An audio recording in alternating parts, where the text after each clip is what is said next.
देखिए, मेरा मानना यह है कि आप जौन से भी टॉपिक को लर्न कर रहे हो, अगर वो आपके लिए एकदम नया टॉपिक है तो आपको चाहिए कि आप एक सिंपल सा रूल फॉलो कीजिए, that is simplicity rule. Simplicity का मतलब क्या है कि वो टॉपिक आपको बेसिक से उसके फाउंडेशन को एकदम सिंपल वे में समझने की जरूरत होती है, रादर देन कि आप अलग अलग रिसोर्सेज का यूज करके उसके बारे में इंफॉर्मेशन को गैदर करें। इंफॉर्मेशन गैदर करना कोई बुरी बात नहीं है, लेकिन अगर आपने ऐसा स्टार्टिंग में किया तो आप बहुत ज्यादा कंफ्यूज हो जाएंगे। इसलिए अगर आपको चाहिए आप एक टॉपिक को जल्दी याद करना चाहे और उसको लॉन्ग टर्म तक अपने दिमाग में टिकाना चाहे, तो आपको सबसे पहले सिंप्लिसिटी के साथ उसका बेस, उसका फाउंडेशन जानने और समझने की जरूरत पड़ती है। यहाँ पर मैंने आपको बता दिया कि सिंप्लिसिटी रूल फॉलो करना जरूरी है, वो हर एक फील्ड में इंप्लीमेंट होता है। सो आज की इस वीडियो में आप जानोगे सेविंग क्या है, इन्वेस्टमेंट क्या है विद एग्जांपल। और एक डाउट जो लोगों के मन में आता है कि हमारे को सेविंग करने की एक्चुअल में, इन्वेस्टमेंट करने की एक्चुअल में जरूरत होती क्यों है, तो वीडियो को लास्ट तक जरूर देखना। सबसे पहले हम सेविंग को समझ लेते हैं। सो सेविंग क्या होती है, सबसे पहले हम वो चीज डिस्क्राइब करते हैं। वैसे तो मैक्सिमम लोगों को पता होगा, लेकिन जो यंग है, जो हमारा यूथ है, या जिन पर्सन को नहीं पता, उनकी नॉलेज के लिए, जानकारी के लिए मैं बता देता हूँ। आप काम कर रहे हैं किसी कंपनी में, वहां से आपको पैसा मिल रहा है, उस पैसे में से कुछ एक हिस्सा आप खर्च कर देते हैं और कुछ हिस्सा बचा लेते हैं, वो होती है आपकी सेविंग। सिंपल सा फॉर एग्जाम्पल, आप 15,000 रुपए महीना कमा रहे हैं,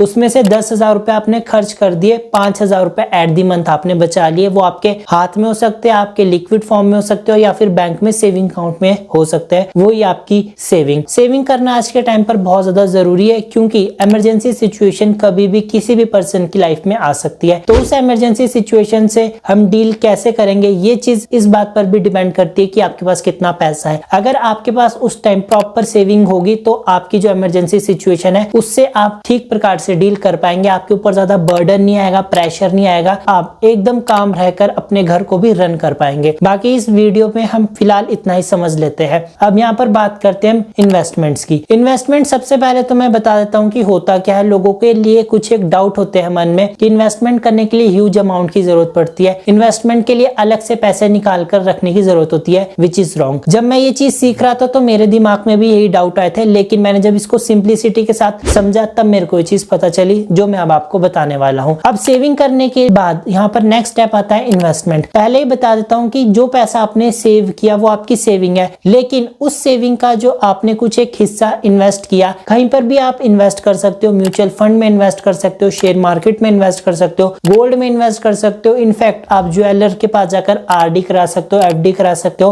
पोस्ट ऑफिस में आरडी एफडी करा सकते हो, जहां पर आपको अच्छे खासे रिटर्न मिल जाते हैं। यानी वो पैसा अपने सेविंग अकाउंट में ना रखकर कहीं पर इन्वेस्ट किया जहां पर आपको अच्छा खासा रिटर्न मिलेगा, वो होगी आपकी इन्वेस्टमेंट। अब यहाँ पर दो डाउट क्लियर कर देता हूं मैं। पहले तो इन्वेस्टमेंट करने के लिए ह्यूज अमाउंट की जरूरत बिल्कुल भी नहीं है। आप 500 रुपए से भी एसआईपी स्टार्ट कर सकते हो, इवन 100 रुपए से भी स्टार्ट कर सकते हो। दूसरा डाउट है कि आपको अलग से पैसे निकाल कर रखने की जरूरत नहीं है। 15,000 रुपए अगर आपकी सैलरी है, 10,000 आप खर्च कर देते हो, 5,000 बचाते हो, उस 5,000 का 50% यानी 2,500 रुपए भी आप हर महीने कहीं पर इन्वेस्ट करते हो, वो भी आपके लिए बहुत अच्छा रिटर्न हो सकता है। लेकिन अगर आप सेविंग के अलावा ही अपनी इन्वेस्टमेंट के लिए अलग से अमाउंट निकाल सकते हो तो वो बहुत ही बढ़िया बात है। यहाँ पर अगर आपको चाहिए कि 15,000 की सैलरी में से आप 8,000 खर्च कर देते हो, 5,000 आपने सेविंग के तौर पर बचा लिए और 2,000 आपने अलग से निकाल लिए इन्वेस्टमेंट के लिए, तो ये बहुत बढ़िया सौदा होगा आपके लिए। यहाँ पर आपकी सेविंग भी हो गई और इन्वेस्टमेंट भी आपकी हो गई, यानी दोनों चीजें आपने फॉलो कर ली। लेकिन अगर यहाँ पर आप अलग से पैसा नहीं निकाल पाते तो आप अपनी सेविंग के अमाउंट को भी इन्वेस्टमेंट में यूज कर सकते हैं। अब इन्वेस्टमेंट करना आज के टाइम पर क्यों जरूरी है, ये सबसे इंपॉर्टेंट क्वेश्चन है। मैं आपको ये नहीं बताने वाला हूँ कि आप रातों रात इन्वेस्टमेंट से करोड़पति बन जाओगे, आपका पैसा डबल हो जाएगा, ट्रिपल हो जाएगा। ये पॉसिबल है, लेकिन लॉन्ग टर्म प्रोसेस है, क्योंकि यहाँ पर आपको कंपाउंडिंग इंटरेस्ट का मैजिक देखने को मिलता है। लॉन्ग टर्म में आप इन्वेस्टमेंट के थ्रू करोड़पति भी बन सकते हो और आपका पैसा डबल क्या 10 गुना 20 गुना भी हो सकता है, लेकिन ये लॉन्ग टर्म प्रोसेस है। सिंपल सा लॉजिक आप समझिए। अब आप अपने पैसे को कहां पर रखते हो, या तो घर में या फिर अपने बैंक में। घर में तो आपको कोई रिटर्न मिलता नहीं है, मान लेते हैं आप अपने पैसे को बैंक में रखते हैं। अब बैंक आपको आपके पैसे रखने पर 4-5% के हिसाब से रिटर्न देता है, हम मान लेते हैं 4%। अब यहाँ पर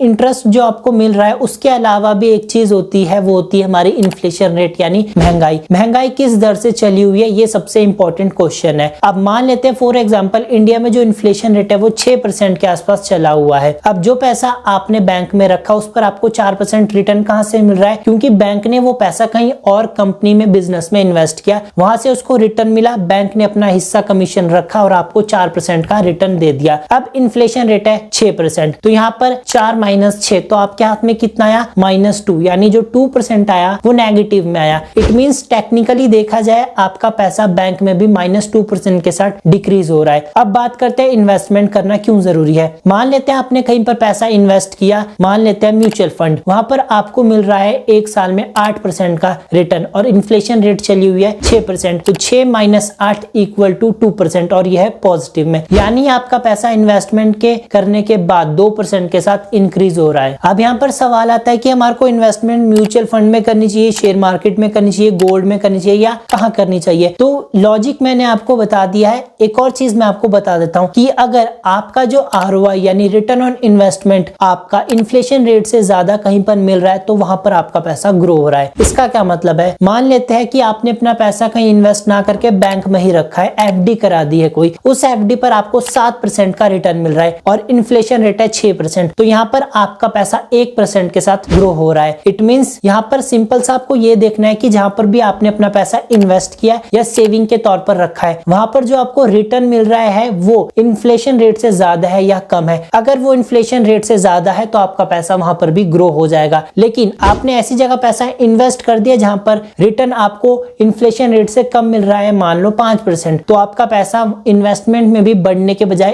1% के साथ डिक्रीज हो रहा है, क्योंकि आपने ऐसी जगह पैसा इन्वेस्ट किया है जहां पर आपका जो ROI है वो इन्फ्लेशन रेट से कम है। इसलिए सिर्फ ये चीज याद रखिए, ये चीज आपको देखनी है कि इन्फ्लेशन रेट से रिटर्न आपको ज्यादा कहां पर मिल रहा है। जहां पर रिटर्न ज्यादा मिल रहा है वहां पर भले ही आपका पैसा 1% के साथ ग्रो हो रहा है, वो ग्रो हो रहा है। होप सो कि लॉजिक आपको समझ आ गया होगा। इसके बाद ये बात आती है कि आप लॉन्ग टर्म में अपने पैसे को डबल कर सकते हो, ट्रिपल कर सकते हो और करोड़पति भी बन सकते हो, लेकिन वो हम किसी और वीडियो में डिस्कस करेंगे। अगर आपको यहाँ पर कुछ डाउट है तो वो आप मेरे को कमेंट करके पूछ सकते हो, उस पर हम एक ब्रीफ डेडिकेटेड वीडियो भी बना लेंगे। और अगर आपका कोई मनपसंद टॉपिक है जिस पर आप वीडियोस देखना चाहते हो तो वो भी हमारे को कमेंट करके बता दीजिए। मिलते हैं अगली वीडियो में। ऐसा ही जेन्युइन कंटेंट सिंप्लिसिटी के साथ देखने के लिए चैनल को सब्सक्राइब कीजिए। Thank you so much.